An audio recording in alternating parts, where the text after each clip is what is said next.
की हालत में पड़ा है, तो उस सिचुएशन में आपको क्या करना है। ठीक है, तो सबसे पहला जो है वो होता है सीन सेफ्टी। सीन सेफ्टी का मतलब ये है कि पहले आपको मरीज की प्रोटेक्शन से पहले आपको खुद की प्रोटेक्शन इंश्योर करनी है। फॉर एग्जांपल अगर कोई सड़क के बीच में ऐसे आपको कोई मतलब पड़ा हुआ कोई मिला है इंसान, तो सबसे पहले उसको सड़क से साइड में हटाना है, सो दैट आपकी लाइफ में कोई रिस्क नहीं है। आपको उसकी, अगर पेशेंट आप ऐसे लेटा हुआ है तो आपको उसकी चेस्ट पे जोर से टैप करना है ऐसे, और हेलो कुछ भी आपको आवाज़ लगानी है और देखना कि वो अपनी आंखें खोल रहा है, रिस्पॉन्ड कर रहा है या नहीं कर रहा। जैसे ये पेशेंट अगर अनकॉन्शियस आपको मिला ही नहीं भी, तो मैं इसकी रिस्पॉन्सिवनेस कैसे चेक करूँगा। आंखें खोलिए, जोर से टैप करना है, सिर्फ ऐसे हाथ से ऐसे हिला के नहीं देखना है। ठीक है, जोर से टैप करना चेस्ट पे और आवाज़ देनी है, देखना है कि वो आंखें खोल रहा है कि नहीं खोल रहा। अगर वो आंखें नहीं खोलता इंसान, तो आपको क्या करना है, immediately you have to call for help. Call for help का मतलब जो भी आपके साइड में खड़ा है, किसी को बोलना है कि किसी एम्बुलेंस को नियरेस्ट हॉस्पिटल में या कोई भी जो गवर्नमेंट की सर्विसेज होती है, एम्बुलेंस को कॉल करना है इमीडिएटली। ठीक है, कुछ भी करने से पहले you have to call for help. ठीक है, एम्बुलेंस को इन्फॉर्म करना है, नियरेस्ट हॉस्पिटल या कोई भी गवर्नमेंट की एम्बुलेंस को इन्फॉर्म करना है, सो दैट वो सीन पे आ सके उसमें। फिर क्या करना है, अगर जैसे कोई पब्लिक एरियाज होते हैं, जैसे रेलवे स्टेशन हो गए, एयरपोर्ट्स हो गए, इनमें AED नाम से एक डिवाइस होता है, जिसको क्या कहते हैं, ऑटोमेटेड एक्सटर्नल डिफिब्रिलेटर। आपने मूवीज वगैरह में देखा होगा कि जो शॉक वगैरह देते हैं मूवीज में, तो वो ऐसा एक डिवाइस है कि जो हार्ट में कुछ भी खराबी होती है वो डिटेक्ट करके वो खुद ही शॉक दे सकता है। तो उसको चलाने के लिए किसी को भी कोई डॉक्टर या नर्स की ज़रूरत नहीं होती।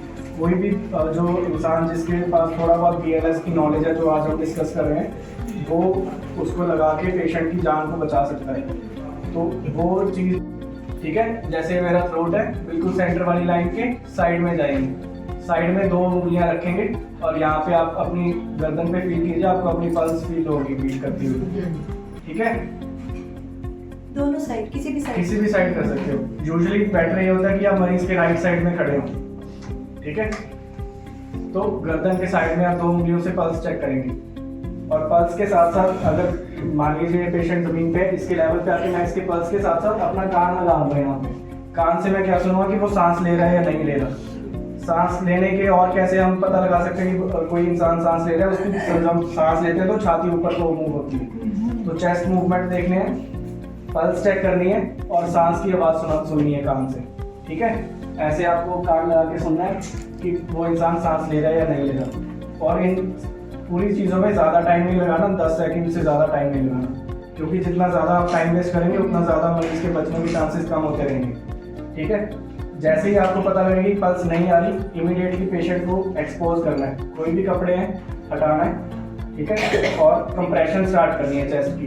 कंप्रेशन का मतलब क्या होता है कि हार्ट खुद से पंप नहीं कर रहा, तो हम एक्सटर्नली प्रेशर देके हार्ट को पंप कर रहे हैं। ठीक है, तो वो मैं आपको अभी बताऊंगा कि कंप्रेशन कैसे देनी है।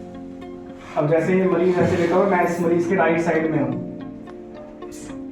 वरिष्ठा भी दे सकती है कंप्रेशन। हाँ, वरिष्ठा दोगे तो सबसे पहले अब हमने एक्सपोज करना है, सो दैट हम उसकी छाती को देख पा रहे हैं। ठीक है, अब क्या करना है कि हमें जो इस कंप्रेशन की पोजीशनिंग बहुत इंपॉर्टेंट है कि कहाँ पे कंप्रेस करना है। अब यूजुअली क्या होता है, लोगों को लगता है कि हार्ट लेफ्ट साइड में होता है तो लेफ्ट साइड में दबाने लग जाते हैं, बट ऐसा नहीं है। ठीक है, बिल्कुल सेंटर ऑफ चेस्ट में, जो अपनी चेस्ट की बोन होती है बीच वाली, उसके बीच में देना है। 2 निपल्स होते हैं जो उनके बीच में। ठीक है, ये हड्डी के लोअर 1/3 वाले एरिया में कंप्रेस करना है, ऊपर नहीं करना, बीच में नहीं करना, सबसे लोअर का जो 1/3 भाग है उसमें कंप्रेस करना है, और दोनों निपल्स को लाइन जोड़ रही है उन दोनों लाइन के बीच में। ठीक है, ये होगी सेंटर वाली लाइन और ये 2 निपल्स की लाइन इनके बीच में। अब कंप्रेस कैसे करना है, अपने लेफ्ट हैंड की जो हील ऑफ द मतलब पाम होता है, हथेली का जो ये नीचे वाला हिस्सा, इसको ऊपर रखना है यहाँ पे। ठीक है, और दूसरे हाथ को इस हाथ के ऊपर रखना है। ठीक है, ऐसे बनाना है, ऐसे कीजिए सारे, ऐसे लेफ्ट हैंड को आगे रखिए, राइट हैंड से इसको पकड़िए ऐसे। ठीक है, और सिर्फ ये वाला पार्ट जो है वो मरीज की चेस्ट को टच करेगा। ठीक है, अब ये वाला पार्ट मैंने यहाँ पे रख दिया। अब क्या होता है कि आप कंप्रेशन जो देनी है वो कोर ऑफ द बॉडी से फोर्स आनी चाहिए। कोर ऑफ द बॉडी को ऐसे ऐसे काउंट करते रहना है, ठीक है। और एक और चीज़ जो दिमाग में रखनी है वो क्या है कि जब आप कंप्रेशन को रिलीज कर रहे हो तो पूरा रिलीज होने देना है छाती को।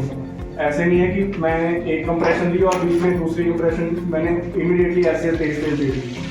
पूरा जब छाती वापस से खुलेगी उसके बाद ही दूसरा कंप्रेशन देना है, क्योंकि अगर आप बिना छाती खुले दूसरी कंप्रेशन दोगे तो फिर वो हार्ट में ब्लड नहीं आ पाएगा, फिर उसका भी कोई फायदा नहीं होगा, ठीक है। तो मेन अपने को अभी तक मैंने क्या बताया कि सबसे पहले पोजीशन ध्यान में रखनी है कि कहाँ पे आपको हथेली रखनी है, फिर हथेली कैसे रखनी है, हाथ कैसे पकड़ना है, बॉडी की पोजीशन कैसे रखनी है, कोहनी सीधी रखनी है और फोर्स जो है वो सेंटर ऑफ द बॉडी से आनी चाहिए, हाथों से फोर्स नहीं लगानी। फिर कंप्रेशन देनी कैसे है, 120 मतलब हर सेकंड में 2 कंप्रेशन देनी है, ठीक है।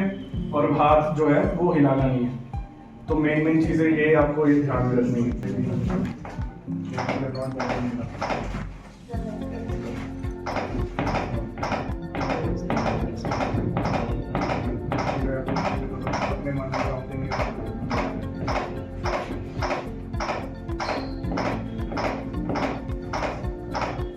अभी को यहाँ पे पल्स फील हो गई पर सांस नहीं आ रही, तो उस केस में कंप्रेशन नहीं करोगे।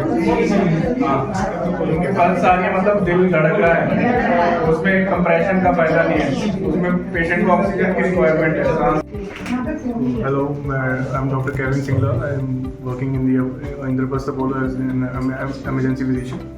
तो मुझे इन्होंने सूर्य नायक प्रोग्राम पे आशा वर्कर्स को BLS ट्रेनिंग देने के लिए बुलाया and it was I felt really great because 14 साल की बच्ची के लिए इस चीज़ के बारे में सोचना to just think about it कि learning CPR is how much important कोई भी पेशेंट की लाइफ सेविंग करने के लिए, बिकॉज कुछ फ्यू सेकेंड्स एंड कुछ फ्यू मिनट्स बहुत इंपॉर्टेंट होते हैं उस कंडीशन में। एंड इन सारी वर्कर्स को ट्रेनिंग दे के like I really feel very great and I think it's really great initiative by Varushka that वो इस एज पे इतना कुछ सोच रही है एंड एफर्ट निकाल रही है। Thank you.